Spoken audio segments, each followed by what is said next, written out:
प्रिय साथियों, प्रिय मित्रों, आत्मिक आदर, आभार, अभिवादन, नमस्कार। मैं गुलेंद्र पटेल काशी हिंदू विश्वविद्यालय में बीए तृतीय वर्ष का छात्र हूँ। आज दिव्यांग एवं दृष्टिबाधित विद्यार्थी साथियों के लिए धूमिल का अध्ययन एवं अनुशीलन करने जा रहा हूँ। चलिए तो धूमिल पर देखते हैं। धूमिल यह हम लोगों का 26वां वीडियो है। इस इकाई की जो रूपरेखा है, सर्वप्रथम उद्देश्य देखेंगे इसमें, फिर प्रस्तावना, जीवन परिचय एवं कृतित्व, युगीन पृष्ठभूमि, अंतर्वस्तु, समकालीन राजनीतिक व्यवस्था, विषमता एवं शोषण पर आधारित आर्थिक ढांचा, धूमिल का व्यंग्यबोध, नारी जीवन के चित्र, कविता विषयक धारणा, संरचना शिल्प देखेंगे, काव्य पाठ एवं कुछ पदों की व्याख्या किया जाएगा, सारांश, कुछ उपयोगी पुस्तक देखते हुए हम लोग आगे बढ़ेंगे। ठीक, तो सर्वप्रथम उद्देश्य पर आते हैं। उद्देश्य उद्देश्य अर्थात इसे पढ़ने के बाद उद्देश्य,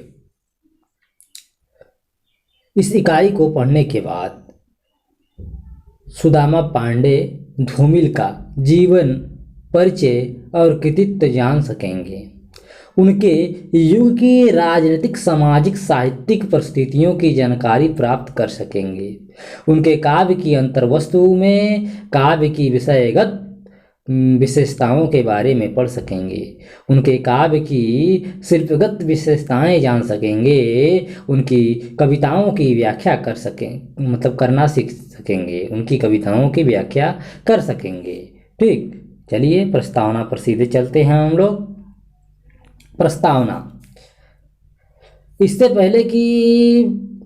पहले की इकाई में आपने समकालीन कविता का अध्ययन किया था, मतलब इसके पहले वाले वीडियो में, 25वां वीडियो में। इस इकाई में आप साठोत्तरी कविता के महत्वपूर्ण कवि सुदामा पांडे उर्फ धूमिल के काव्य का अध्ययन करेंगे। धूमिल नई कविता के बाद की हिंदी कविता के उस दौर के कवि हैं जब हिंदी कविता बिंब प्रतीकों के जाल में उलझकर अत्यधिक कलात्मक, मूर्त और व्यक्तिवादी होती जा रही थी और जीवन के ठोस, जीवंत यथार्थ से उसका संपर्क टूटता जा रहा था। दूसरी ओर आज़ादी के बाद एक ऐसे मोहभंग से गुजर रहा था जिसमें सामाजिक, नैतिक, राजनीतिक मूल्य टूट रहे थे। भ्रष्टाचार, बेईमानी, कलात्मक रुचि भ्रष्टाचार, बेईमानी, चोर बाजारी का बाजार गर्म था, यानी चारों ओर अव्यवस्था फैली हुई थी, अराजकताएं फैली हुई थी। ऐसे में हिंदी कविता के कुछ लोगों की कलात्मक रुचि का पर्याय बनकर रह गई थी। धूमिल ने अपनी कविता को नई कविता के इस अभिजात और व्यक्तिवादी धारा के विरोध में जनता के साथ और समाज के आम और व्यापक कारों से जोड़ा। भाषा को उसके अभिजात्य से मुक्ति दिलाकर जीवन के ठोस, विभत्स और कड़वे यथार्थ की अभिव्यक्ति का माध्यम बनाया। उनकी कविता में आई हुई यवन शब्दावली व्यवस्था और झूठी नैतिकता के पूरे जोर विरोध की कलात्मक अभिव्यक्ति का माध्यम बनी। यहाँ सबसे पहले हम धूमिल के जीवन परिचय और कृतित्व की जानकारी हासिल करेंगे। उसके बाद उनके युग की पृष्ठभूमि में उस समय की सामाजिक, राजनीतिक, साहित्यिक परिस्थितियों का विश्लेषण करेंगे। अंतर वस्तु में आप धूमिल के काव्य की विषय वस्तु की विशेषताओं के बारे में पढ़ेंगे और संरचना शिल्प में उनकी काव्य भाषा, प्रतीक एवं बिंब के बारे में पढ़ेंगे। अंत में उनकी कविताओं के कुछ पद्यांशों की व्याख्या की जाएगी, जिसके आधार पर आप उनकी कविताओं की व्याख्या करना सीख सकेंगे। आइए उनके जीवन परिचय एवं कृतित्व की जानकारी हासिल करें। जीवन परिचय एवं कृतित्व। जीवन परिचय एवं कृतित्व। जीवन परिचय एवं कृतित्व। सुदामा पांडे उर्फ धूमिल। सुदामा पांडे धूमिल का जन्म 9 नवंबर 1936 को श्री शिवनायक पांडे के घर बनारस के पास खेवली में हुआ था। उनकी मां का नाम था रजवती देवी, जो एक साधारण धर्मपरायण महिला थीं। धूमिल अपने चारों भाइयों से बड़े थे। पिता की मृत्यु के बाद घर भर की जिम्मेदारी इन्हीं को संभालनी पड़ी। धूमिल ने 1953 में हाई स्कूल की परीक्षा पास की। अपने गांव में वे पहले व्यक्ति थे जिसने इतना अध्ययन किया। वे इससे आगे भी पढ़ना चाहते थे, किंतु घर की समस्याओं के कारण उच्च अध्ययन की उनकी आकांक्षा पूरी नहीं हो सकी। उनका विवाह पिता की मृत्यु के 1 वर्ष के बाद ही हो गया था। तब वे सिर्फ 12 वर्ष के थे। उनकी पत्नी का नाम था मूरत देवी। रोजी रोटी की तलाश में धूमिल गांव छोड़कर एक मित्र के बुलाने पर कलकत्ता पहुंचे, किंतु वहां पैर नहीं जमे। 3 वर्ष तक एक लकड़ी के ठेकेदार 3 वर्ष तक एक लकड़ी के ठेकेदार के साथ काम करने के बाद वे नौकरी छोड़कर बनारस आ गए, किंतु इस नौकरी में उन्होंने हिमालय की तराई से लेकर असम के जंगलों तक की सैर कर डाली। बनारस आकर धूमिल ने 1958 में औद्योगिक प्रशिक्षण संस्थान से प्रथम श्रेणी में विद्युत डिप्लोमा प्राप्त किया और इसी वर्ष यहीं पर वे विद्युत अनुदेशक के पद पर कार्य करने लगे। भ्रष्ट अधिकारियों के कारण इन्हें बार बार स्थानांतरित किया जाता रहा। बनारस में रहकर वे घर गांव की खेती की देखभाल कर सकते थे, किंतु बनारस से बाहर रहकर यह काम कठिन था। 1974 में जब गांव में चकबंदी हो रही थी, उनका तबादला सीतापुर कर दिया गया। धूमिल के लिए इस वक्त गांव में रहना जरूरी था, इसीलिए उन्होंने लंबी छुट्टी की अर्जी भेज दी और बनारस में ही रहने लगे। इन्हीं दिनों उनके सिर का भयंकर दर्द फिर उभर आया। डॉक्टरों ने उन्हें ब्रेन ट्यूमर हो जाने की सूचना दी। नवंबर 1974 में उन्हें लखनऊ ले जाया गया। ऑपरेशन के बाद 10 फरवरी 1975 को उनकी वहीं मृत्यु हो गई। धूमिल में ज्ञान की गजब की भूख थी, जिसे वह परिश्रम करने की क्षमता में मिटाता था। हर वक्त वह कुछ न कुछ सीखने की फिराक में रहता था। इसके लिए उसने एक तरीका ढूंढ निकाला था, असहमति का। वह जिस किसी से कुछ सीखना चाहता, जानना चाहता, उसे असहमत होते हुए बात करता, उससे असहमत होते हुए बात करता, जब तक कि वह व्यक्ति पूरी तरह खाली न हो जाए। पूर्ण रूप से अराजक और व्यक्तिवादी होने से पूर्व ही वह नामवर सिंह के कारण मार्क्सवादी दर्शन की ओर मुड़ गए। धूमिल का कारीगर था। वह कविता लिखना नहीं बनाता था। उसकी जेब में हमेशा कागज पेंसिल रहती थी। धूमिल की कविताएं जनयुग, आलोचना, आरंभ, कल्पना नई धारा में छपने लगी थी और संसद से सड़क तक ने उसे साठोत्तरी कविता में एक अलग पहचान दे दी थी। कृतित्व। धूमिल के कुल 4 काव्य संग्रह प्रकाशित हुए हैं, जिसमें से पहला है संसद से सड़क तक दूसरा है कल सुनना मुझे, तीसरा है बांसुरी जल गई, चौथा है सुदामा पांडे का प्रजातंत्र। इसके अतिरिक्त धूमिल विभिन्न पत्र पत्रिकाओं में लेख भी लिखते रहे। ठीक, युगीन पृष्ठभूमि देख लीजिए, युगीन पृष्ठभूमि। धूमिल की कविता को समझने के लिए उसकी युगीन पृष्ठभूमि जानना आवश्यक है, जिनसे उसके काव्य को माजा, जिसने उनके काव्य को माजा और तराशा, एक नई पहचान दी। ठीक, राजनीतिक पृष्ठभूमि। ठीक, राजनीतिक पृष्ठभूमि। धूमिल जब काव्य रचना में प्रवृत्त हुए तब देश आज़ादी प्राप्त कर चुका था। नेहरू के नेतृत्व में कांग्रेस ने देश की सत्ता संभाली हुई थी। नेहरू देश में समाजवादी व्यवस्था लाने का स्वप्न देख रहे थे। इसी दौरान देश को एक साथ 2 युद्धों का सामना करना पड़ा। 1962 में चीन के साथ और 1965 में पाकिस्तान के साथ।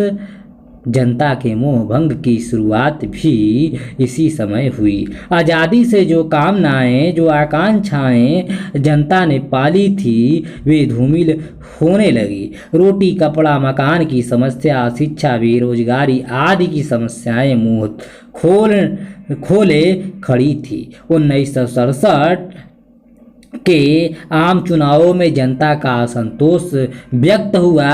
कांग्रेस को कई राज्यों में हार का सामना करना पड़ा। केंद्र में भी उसकी शक्ति कमजोर हुई। देश में जगह जगह जन आंदोलनों द्वारा जनता ने सरकार की नीतियों के विरुद्ध अपनी नाराजगी जाहिर की। आंध्र प्रदेश, पश्चिम बंगाल, बिहार में हिंसात्मक आंदोलन भी हुए, जो नक्सलवादी आंदोलन के नाम से जाने गए। 1971 में एक बार फिर देश को एक और युद्ध का सामना करना पड़ा, लेकिन राजनीति और राजनेताओं के प्रति जनता के मन में अविश्वास लगातार बढ़ता जा रहा था। 1974 तक आते आते देश में व्यवस्था के खिलाफ एक बार फिर तूफान उठ खड़ा हुआ। तूफान गुजरात से चला विद्यार्थी आंदोलन बिहार में फलीभूत हुआ। सर्वोदय नेता जयप्रकाश नारायण ने पूर्ण क्रांति के लिए संघर्ष का नारा दिया। इसने हिंदी काव्य को एक नई प्रेरणा दी। आज़ादी के बाद इस राजनीतिक फलक पर राजनेताओं के भ्रष्ट चेहरे, दोगली नीतियां जनता के सामने खुलकर आईं। जनता का चुनाव प्रणाली पर से लगभग विश्वास उठ गया। परिणाम स्वरूप निराशा, हताशा, मूल्य विहीनता, बेकारी, अत्याचार, हिंसा और अव्यवस्था का माहौल बन गया। साहित्यिक परिस्थिति। धूमिल ने जब लिखना शुरू किया उस समय हिंदी कविता में प्रयोगवाद और नई कविता का दौर खत्म हो चुका था। नई कविता में 2 प्रकार की काव्यधाराएं थी। एक प्रगतिशील काव्यधारा जिसमें मुक्तिबोध, शमशेर आदि कवि थे। दूसरी काव्यधारा व्यक्तिवादी कविता की थी, जिसके पुरोधा अज्ञेय थे। इसके समानांतर इस अठोत्तरी कविता में काव्यधाराओं के कुछ ऐसे छप्पिक दौर भी चले जो युग की निराशा, मोह भंग, हताशा के कारण उपजे थे, किंतु जिसके पास कोई जीवन दृष्टि नहीं थी। अकविता, विचार कविता, युद्ध भूखी पीढ़ी की कविता जैसी कुछ काव्यधाराएं ऐसी ही थीं। धूमिल की कविताओं पर भी अकविता का प्रभाव पड़ा। यमन से संबंधित शब्दावली इसी अकविता के प्रभाव से उनकी कविता में आई। धूमिल का समकालीन काव्य परिदृश्य, अकविता आदि क्षणिक आवेगों से भरी नकारात्मक कविता से भरा पड़ा था। ऐसे में धूमिल ने कविता को सार्थकता से जोड़ने की बात कर कविता को इस हताशा, निराशा से बाहर निकाला। कविता के प्रति लोगों का ध्यान खींचा और कविता को व्यक्तिवादी सरोकारों से बाहर निकालकर उसे बृहत सामाजिक सरोकारों से जोड़ने का प्रयास किया। अंतर्वस्तु। अंतर्वस्तु धूमिल के काव्य की अंतर्वस्तु अत्यंत व्यापक है। इस उसके भीतर सारा देश है। देश की आर्थिक, राजनीतिक, सामाजिक एवं सांस्कृतिक स्थिति परिस्थिति मतलब है। व्यक्ति और समाज की अनेकों समस्याएं हैं। कांग्रेसी समाजवाद और उसके खोखले जनतंत्र का भंडाफोड़ है। भाषा आंदोलन का चित्र है तो अकाल चित्र का भी चित्र है, मतलब अकाल का चित्र भी है और उसके कारणों का मार्मिक उद्घाटन भी है। वस्तुतः धूमिल का काव्य स्वाधीन भारत की कथा व्यवस्था मतलब व्यथा कथा है।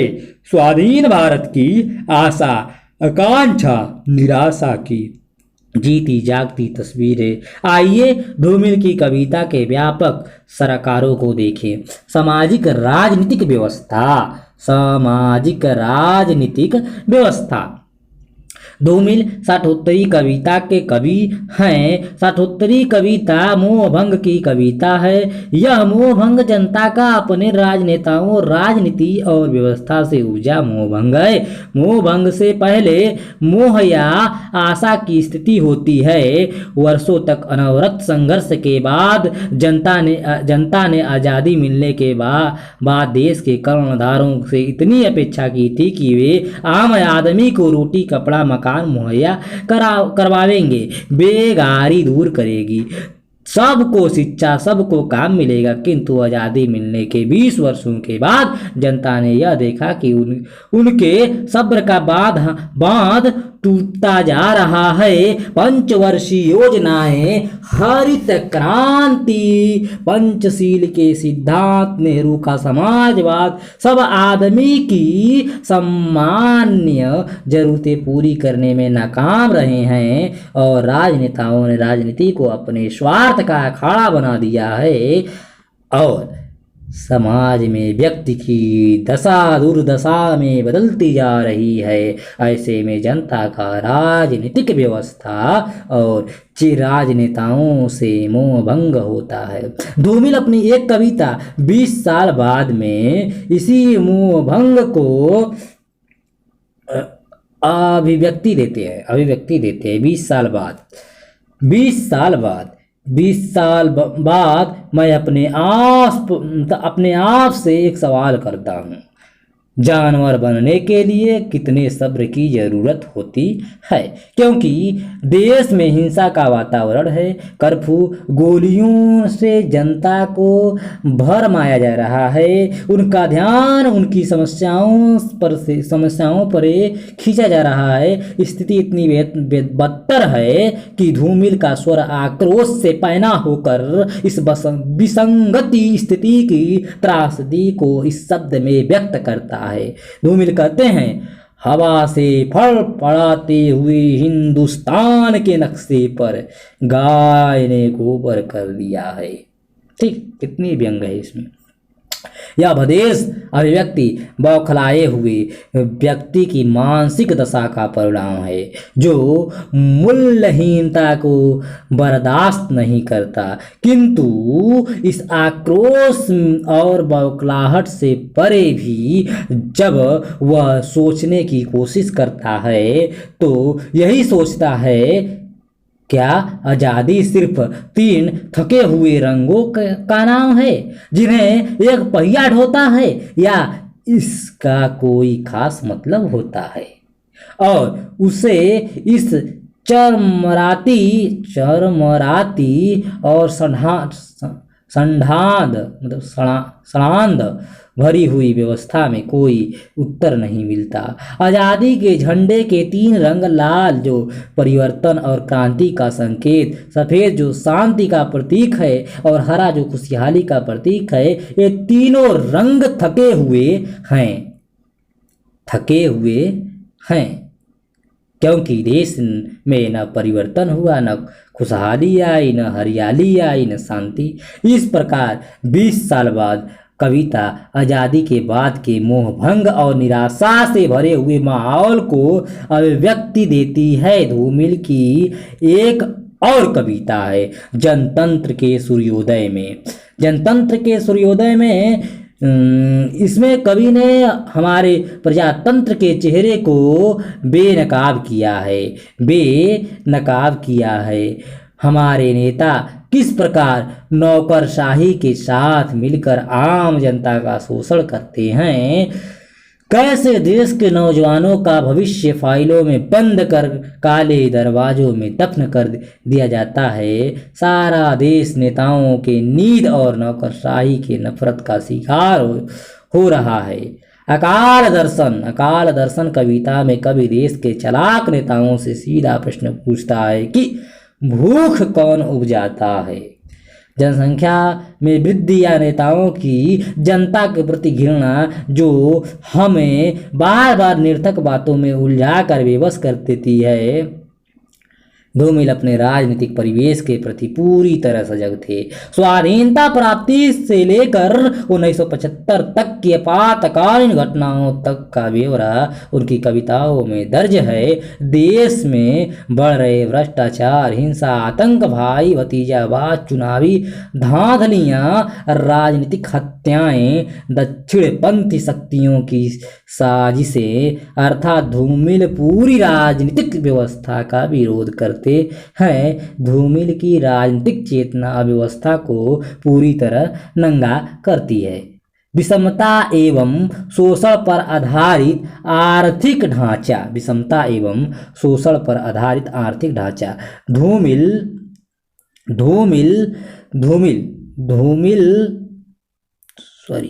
धूमिल ने सामाजिक यथार्थ का बेबाक ढंग से अपनी कविताओं में चित्रण किया है। शहर और गांव में आर्थिक विषमता एक समान है किंतु उनके कारण अलग अलग हैं। शोषकों के चेहरे गांव और शहर में एक जैसे होते हैं। आर्थिक विषमता और शोषण का चित्रण करती हुई उनकी प्रमुख कविताएं अकाल दर्शन में धूमिल बुनियादी सवाल उठाते हैं कि भूख कौन उपजाता है। वे देखते हैं कि बेशक भूख उपजाने में नेताओं की दोगली नीतियां, भ्रष्टाचार और शोषण ही जिम्मेदार है, किंतु धूमिल की निगाह में जनता की जड़ता और सारी स्थिति के प्रति गहरी उदासीनता भी इसके लिए जिम्मेदार है, क्योंकि शोषण के तले पिसती हुई जनता यथा स्थिति को स्वीकार करके शोषण को अपना भाग्य मान लेती है। धूमिल लिखते हैं कि सड़क से संसद तक, पृष्ठ संख्या 16 पर देखिएगा। धूमिल लिखते हैं, लोग बिल बिला रहे हैं पेड़ों के को नंगा करते हुए, पत्ते और छाल खा खड़े हैं, मर रहे हैं, दान कर रहे हैं, जुलसों की भीड़ में पूरी ईमानदारी से हिस्सा ले रहे हैं और अकाल की मोहर की तरह गा रहे हैं। झुलसे हुए चेहरों पर कोई चेतावनी नहीं है। ठीक, धूमिल का व्यंग्यबोध। धूमिल ने समकालीन राजनीतिक और व्यवस्था के भ्रष्टाचार और खोखलेपन को उभारने के लिए व्यंग्य का सहारा लिया है। उनकी कविताओं में सबसे अधिक राजनीतिक व्यंग्य ही उभरा है। जैसे धूली ने अपने व्यंग का लक्ष्य हर उस वस्तु को बनाया है। धूमिल ने अपने व्यंग का लक्ष्य हर उस वस्तु को बनाया है जिसे वह ठीक नहीं समझते। धूमिल ने इस देश की संसद, समाजवाद, आज़ादी, चुनाव, नेता, राजनीति, जनतंत्र, क्रांति सभी पर व्यंग्योक्तियां लिखी है। कुछ उदाहरण देखिए। हिमालय से लेकर हिंद महासागर तक फैला हुआ जली हुई मिट्टी का ढेर है, जहां हर तीसरी जुबान का मतलब नफरत है, साजिश है, अंधेर है, पर यह मेरा देश है। 100 संसद से सड़क तक, पृष्ठ संख्या 114 पर लिखते हैं कि घृणा में डूबा हुआ सारा देश पहले की तरह आज भी मेरा कारागार है। ठीक, जयशंकर प्रसाद के अरुणय यह मधुमय देश हमारा और धूमिल किए जलती हुई मिट्टी का ढेर और अपना कैद खाना के देशबोध की विभिन्नता का कारण और कुछ नहीं, यह राजनीति ही है जो देश की दुर्दशा के लिए जिम्मेदार है। धूमिल की नज़र में आज़ादी के बाद के जनतंत्र ने देश को बर्बाद कर दिया। इस जनतंत्र में यथा राजा तथा प्रजा वाला पोस्टर बड़े विश्वास पूर्वक चिपका हुआ है।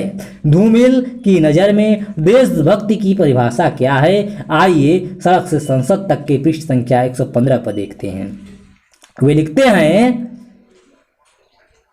हैं हर तरफ धुआं है, हर तरफ कुहासा, जो दांतों और दलों का दलाल है वही देशभक्त है। ठीक, जनतंत्र, समाजवाद, आज़ादी और क्रांति की बदलते हुए समय में धूमिल की ये परिभाषाएं महत्वपूर्ण है। जनतंत्र में देखिए, जनतंत्र के एक ऐसा तमाशा है जिसकी जान मदारी की भाषा है। समाजवाद के पर व्यंग देखिए, मगर मैं मानता हूं कि मेरे देश का समाजवाद माल गोदाम में लटकी हुई उन बाल्टियों की तरह है जिस पर आग लिखा है और उनमें बालू और पानी भरा है। आज़ादी सिर्फ 3 थके हुए रंगों का नाम है जिसे एक पहिया ढोता है।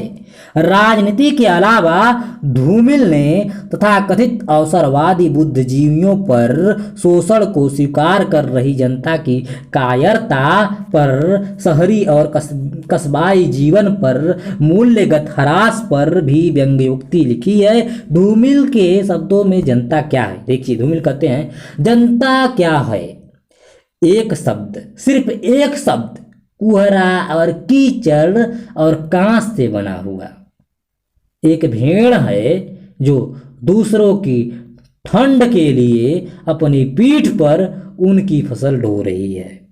वस्तुतः धूमिल की कविता का स्वर ही व्यंग्यात्मक है। धूमिल की कविता पढ़ते हुए एक खास तरह की उद्विग्नता, खींच, आत्मग्लानि, असहायता और हताशा का अनुभव होने लगता है।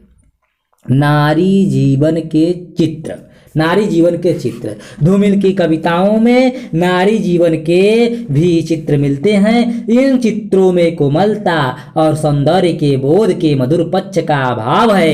ये चित्र धूमिल ने अपने आसपास के जीवन और समाज के से लिए हैं, जिसमें नारी संबंधों की अनेक रूपता है। वहाँ अगर वे विचार है तो प्यार भी है, किंतु धूमिल ने वे विचार और विकृतियों को ही अधिक चुना है, क्योंकि धूमिल जीवन की विकृतियों को कर अपना असंतोष और आक्रोश प्रकट करना चाहते थे।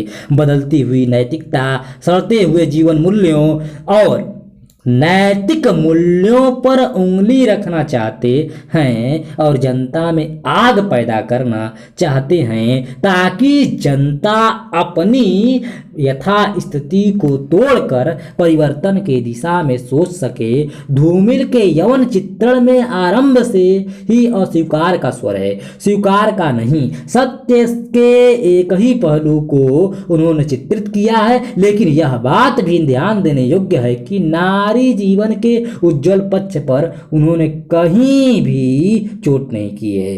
धूमिल कविता पर हिंदी की व्यक्तिवादी अराजकतावादी दृष्टि का भी प्रभाव है। धूमिल के कविता पर स्त्री के प्रति उनका दृष्टिकोण इसी भाव का परिचायक है। कविता में यौन संबंधों का उन्मुक्त और विकृत चित्रण धूमिल यद्यपि आमतौर पर प्रतीकात्मक अर्थ में करते हैं, फिर भी इससे नारी के प्रति उनके दृष्टिकोण का आभास तो मिलता ही है। उदाहरण के लिए उनकी कविता शीर्षक कविता ले, जिसमें उन्होंने कविता संबंधित अपनी अवधारणा को स्त्री की सामाजिक दशा से तुलना करके प्रस्तुत किया है। परंतु यहाँ जिस शब्दावली में उन्होंने यह प्रसंग प्रस्तुत किया है वह स्त्री जाति के लिए बहुत सम्मानजनक नहीं कहा जा सकता। धूमिल ने अपनी कविताओं में कई ऐसे शब्दों का प्रयोग किया है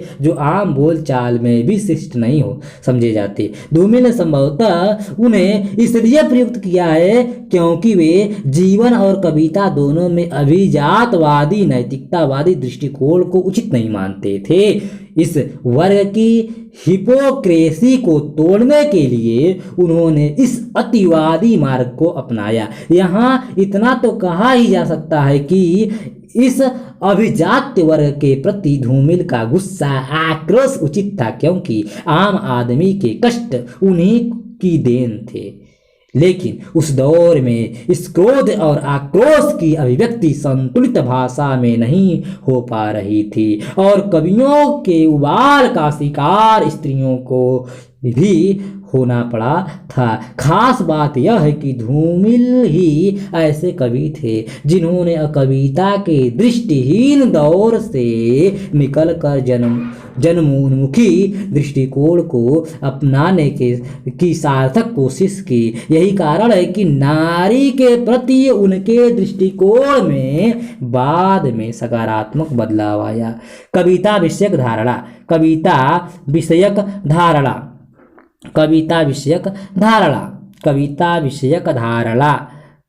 धूमिल ने कविता के विषय में गहराई तक विचार किया है। कविता की सार्थकता उसके लिए महत्वपूर्ण मसला रही है। काशीनाथ सिंह का कथन है कि वह कविताएं नहीं पंक्तियां लिखता था। जब उसकी जेब में हमेशा कागज और कलम होती थी।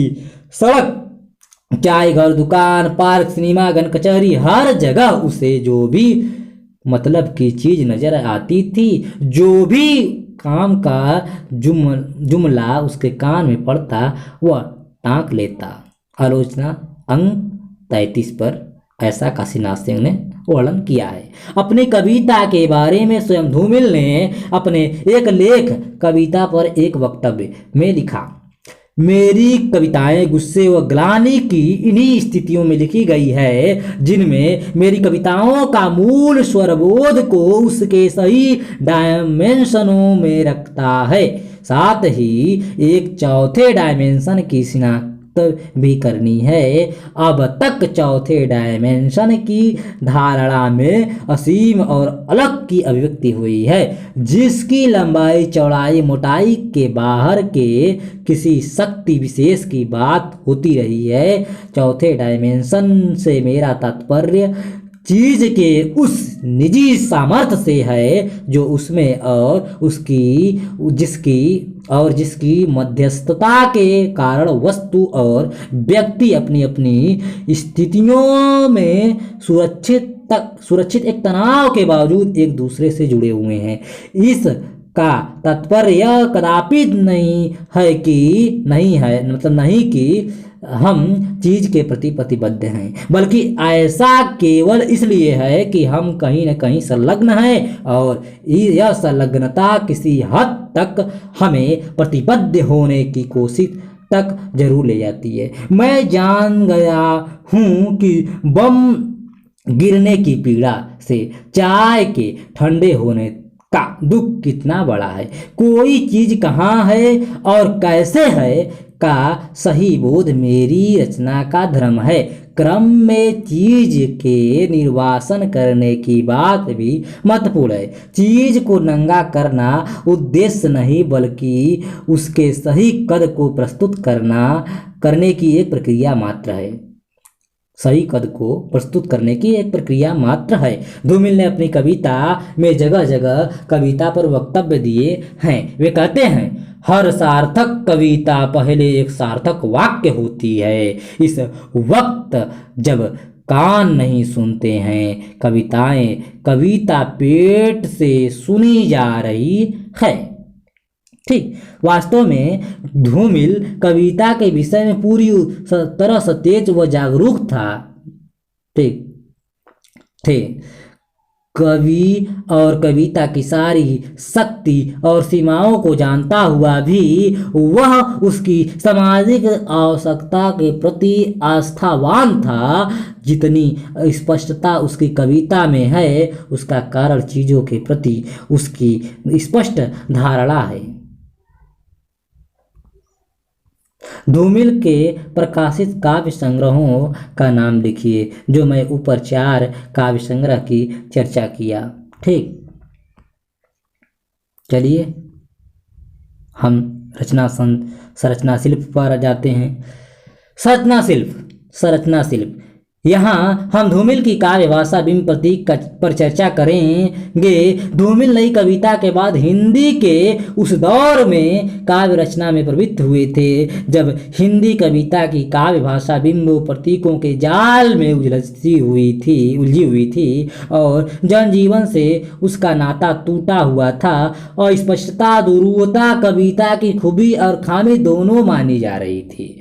धूमिल ने काव्य भाषा को अभिजात्य की इस दलदल से बाहर निकालने का प्रयास किया। काव्य भाषा पर उनका चिंतन उनकी कविताओं में भी व्यक्त होता रहा है। संसद से सड़क तक की पहली कविता में ही वे कविता की बिंबों एवं सूक्ष्म प्रतीकों से लदी हुई भाषा को नकार देते हैं। वे कहते हैं, नहीं, अब वहाँ कोई अर्थ खोजना व्यर्थ है। पेशेवर भाषा के तस्कर संकेतों और बैलमुत्ती इबारतों में अर्थ खोजना व्यर्थ है। ठीक, यहाँ जिस पेशेवर भाषा की बात धूमिल कर रहे हैं, यह वही कृत्रिम भाषा है जो नई कविता के कुछ कवियों की व्यवस्था बन गई थी और जिसका संबंध जीवन से नहीं के बराबर हो गया था। नई कविता के इस कलात्मक मंजी हुई किंतु जीवन से असंपृक्त भाषा को धूमिल ने स्वीकार नहीं किया। धूमिल ऐसी काव्य भाषा की तलाश करते हैं जो यथार्थ को पूर्ण रूप से अभिव्यक्त कर सके। काव्य भाषा के नाम पर वस्तु और व्यक्ति के बीच में एक दीवार खड़ी की जा रही है। धूमिल इस दीवार को तोड़ना चाहते हैं ताकि कवि अपने पाठक से सीधे मिल सके। वे लिखते हैं, धूमिल नया प्रतीक, फरवरी 1978, पृष्ठ संख्या 4 से 5 पर भी लिखते हैं, कभी कभी या अधिकांशतः प्रतीकों और बिंबों के कारण कविता की स्थिति उस औरत जैसी हास्यास्पद हो जाती है जिसके आगे एक बच्चा हो, गोद में एक बच्चा हो और पेट में एक बच्चा हो। आज महत्व शिल्प का नहीं, कथ्य का है। सवाल यह नहीं है कि आपने किस तरह कहा है, सवाल यह है कि आपने क्या कहा है। इसके लिए आदमी की जरूरतों के बीच की भाषा का चुनाव करना और राजनीतिक हलचलों के प्रति सजग दृष्टिकोण कायम रखना अत्यंत आवश्यक है। धूमिल की काव्य भाषा में अश्लील शब्द, ग्रामीण जीवन के शब्द, कोर्ट कचहरी के शब्द बहुत हैं। भाषिक चमत्कार का उनकी भाषा पर आरोप भी लगा है। आइए देखते हैं धूमिल की काव्य भाषा कैसी है। धूमिल की काव्य भाषा कैसी है? अश्लील शब्दों का प्रयोग। धूमिल ने यौन से संबंधित शब्दों का काव्य में प्रयोग किया जिससे उन पर अश्लीलता के आरोप भी लगे, किंतु धूमिल ने इन शब्दों का प्रयोग उत्तेजना प्रदान करने या चमत्कार लाने के लिए नहीं किया। विद्यानिवास मिश्र लिखते हैं कि यौन और ऊपर से विभत्स लगने वाले बिंब प्रतीक सादृश्य विधान तो उनकी भाषा को चौखटा देने वाले हाशिया मात्र है। धूमिल मन से इतने स्वस्थ थे कि समुची सामाजिक अव्यवस्था को, दबाव को अस्वीकार करते रहे। कल सुनना मुझे, प्रस्तावना पृष्ठ संख्या 6 पर। ठीक, ग्रामीण जीवन के शब्द, ग्रामीण जीवन के शब्द धूमिल की काव्य भाषा में ग्रामीण जीवन से जुड़े हुए शब्द बिंब प्रतीक सहज रूप से आते हैं। पूर्णता, सिवान, गरबे गरबे, गांव गांव, पोटली, खटवट, आंगण बांगड़, आंगड़ बागड़ आदि। विश्वनाथ प्रसाद तिवारी का कथन है कि वे अपनी मतलब धूमिल अपनी जमीन पर खड़े होकर अपनी जमीन को अपनी मिट्टी का शब्द देते हैं। उनकी कविता का तेवर एक देहाती कवि का बेलाग मुंहफट तेवर है। यह तेवर उनका अपना है। विश्वनाथ तिवारी समकालीन कविता पृष्ठ संख्या 203 पर आप लोग विश्वनाथ प्रसाद तिवारी का यह कथन देख सकते हैं। वास्तव में धूमिल की भाषा में ग्रामीण शब्दावली का इस्तेमाल चौंकाने के लिए नहीं हुआ है, न आंचलिक छौंक देने के लिए, बल्कि अब यही उनकी असली जमीन है, असली जमीन है। कोर्ट कचहरी के शब्द धूमिल को अपनी गांव की जमीन की मुक्केबाजी के कारण कोर्ट कचहरी से बहुत पाला पड़ा, इसलिए उनकी कविता में कोर्ट कचहरी के शब्द से मतलब बहुत से शब्द इस्तेमाल हुए। कोर्ट कचहरी के शब्द उनकी कविताओं में इस्तेमाल हुए हैं। अपराधी, हलफनामा, बेकसूर, कटघरा, मुजरिम, बहस, जिहल, नैवयत, नालिश, जमीन आदि 20 शब्द धूमिल की कविताओं में मिल जाएंगे।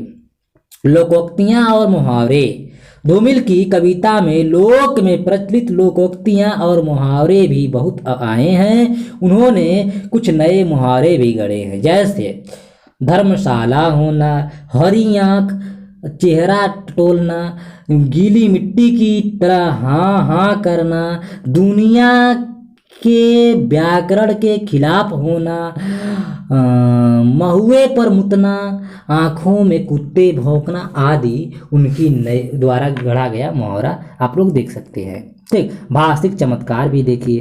भाषिक चमत्कार, भाषिक चमत्कार, भाषिक चमत्कार धूमिल की काव्य भाषा में चमत्कार पैदा करने की जो प्रवृत्ति है उस पर काफी विवाद हुआ है। धूमिल जिन सूक्तियों, वक्तव्यों या जुमलों का इस्तेमाल करते हैं वे सार्थक होते हैं, सार्थक तो होते हैं, किंतु एक बारगी पाठक को चौंका भी देते हैं। चौंकाने वाली यह प्रवृत्ति कितनी अस्थायी होगी या ये वक्तव्य बात की गहराई को पकड़ पाते हैं या सिर्फ चौंका भर कर एक चमक छोड़ते हैं, इस पर विवाद रहा है। कुछ ने इसे लटकेबाजी कहा। वह लटका उस बात से निश्चित नहीं होता, वह चौंकाने के लिए, प्रभावित करने के लिए ऊपर से जोड़ा जाता है। लटका किसी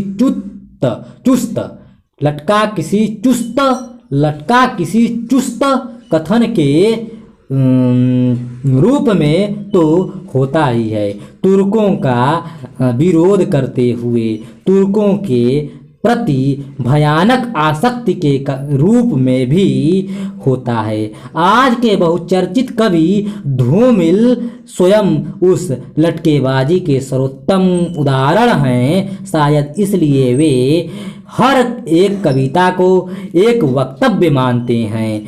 कवि धूमिल स्वयं इस लटकेबाजी के सर्वोत्तम उदाहरण हैं। शायद इसलिए वे हर एक कविता को एक वक्तव्य मानते हैं। राम दशरथ मिश्र आधुनिक हिंदी कविता सृजनात्मक संदर्भ से उपर्युक्त कथन लिया गया है और कुछ ने इसे पाठकों को चौंकाने की तरकीब माना, किंतु वास्तव में यह न लटकेबाजी थी न चौंकाने की तरकीब, वरन नई कविता की स्पंदनहीन कलात्मक भाषा का मोहभंग था जो कुछ लोगों को धूमिल की खरी दुरुस्त और धारदार भाषा को स्वीकार करने में दिक्कत पैदा कर रहा था। धूमिल की कविताओं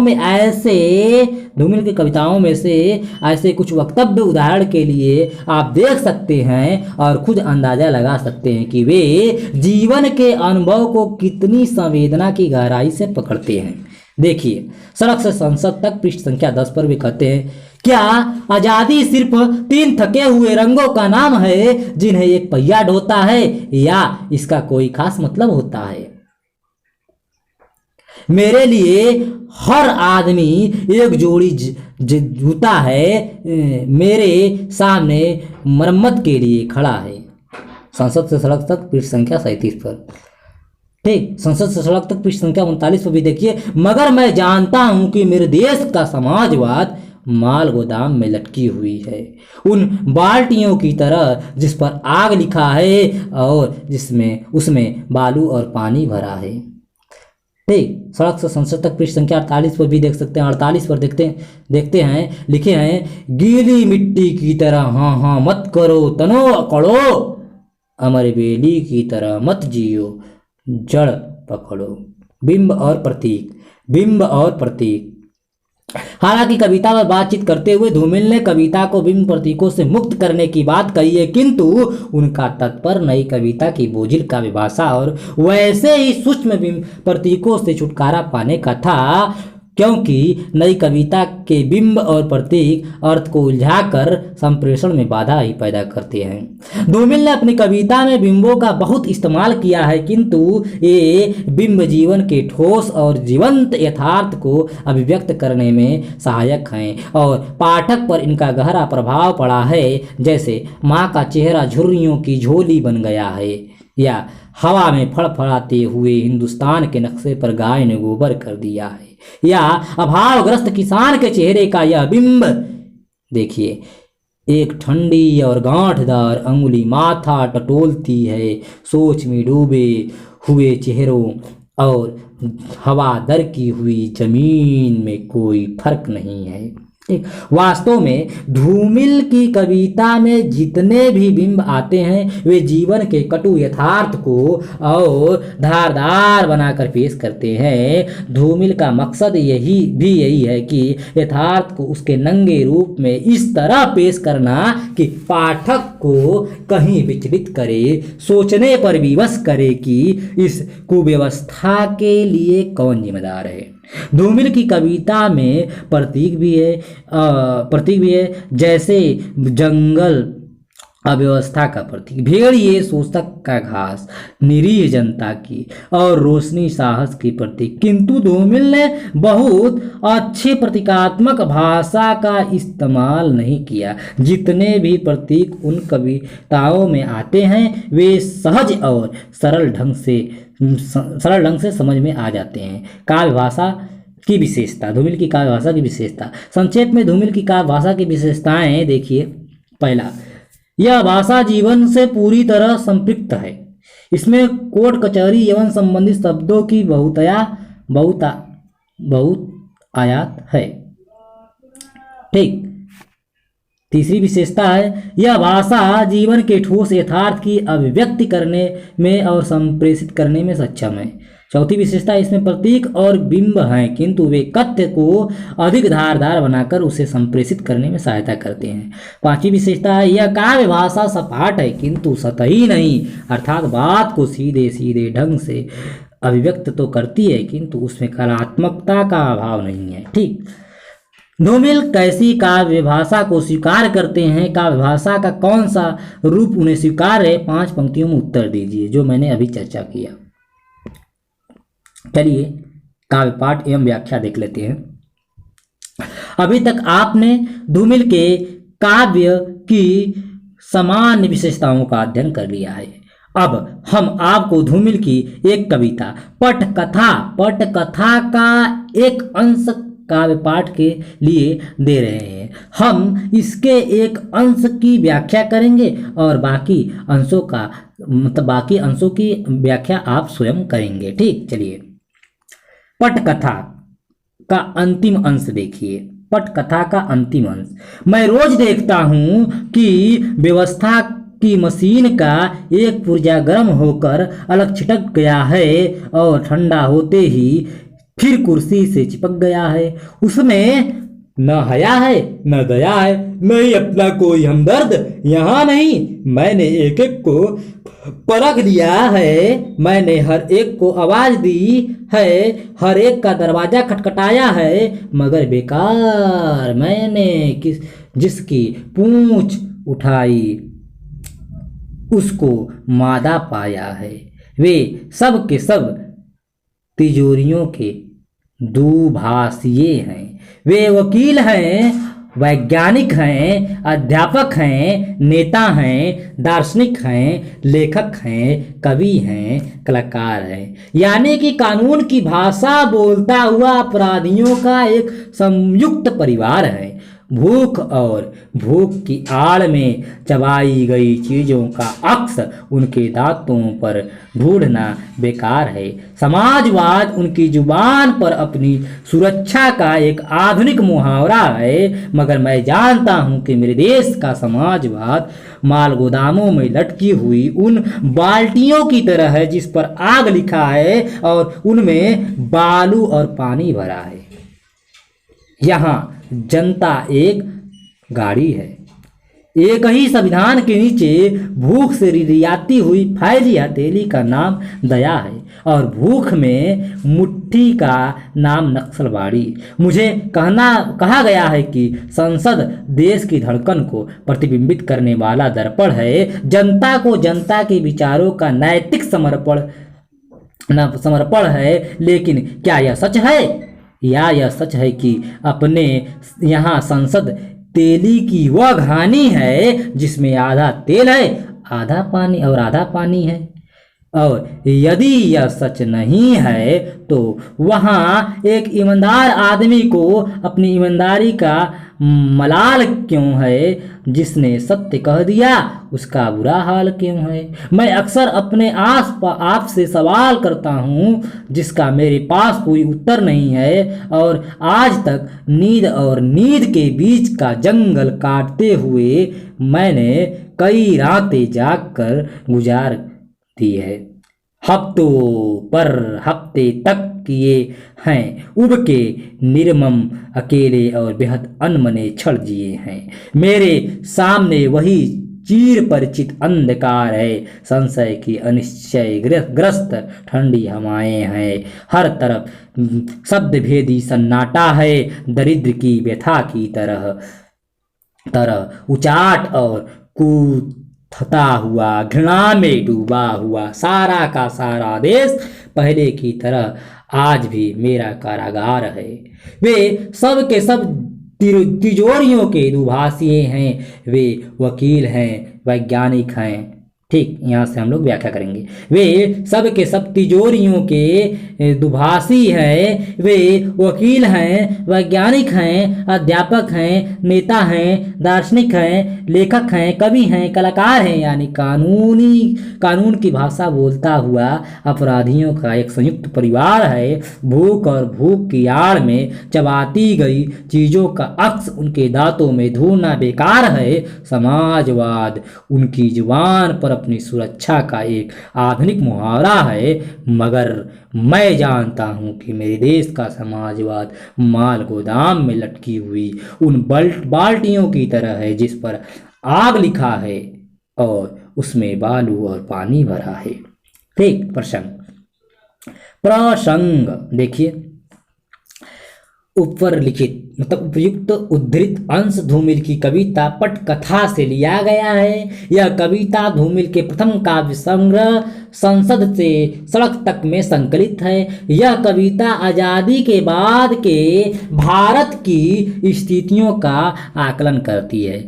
कवि का मानना है कि आज़ादी के बाद हमारे राजनेताओं ने जनता से किए गए वादों को ताक में रख दिया है और जनता की समस्याओं की तरफ से मुंह मोड़ लिया है। फलतः जो आज़ादी हमें मिली और जिस आज़ादी से देश के लोगों ने यह आशाएं बांधी थी कि हमें इन रोटी कपड़ा मकान मिलेगा, बेरोजगारी दूर होगी और देश खुशहाल बनेगा, आज़ादी के 10-15 वर्ष में ही उनकी इन आशाओं पर पानी फिर गया। देश में भ्रष्टाचार, बेईमानी, झूठ, लूट, अनैतिकता, काला बाजार, महंगाई और मूल्य विहीनता की स्थितियां सिर चढ़कर बोलने लगी। इन पंक्तियों में कवि ने देश की इन्हीं परिस्थितियों पर टिप्पणी की है। देखिए व्याख्या। कवि कहता है कि सब के सब राजनीति और बुद्धिजीवी वर्ग के लोग जिसमें वकील अध्यापक दार्शनिक कलाकार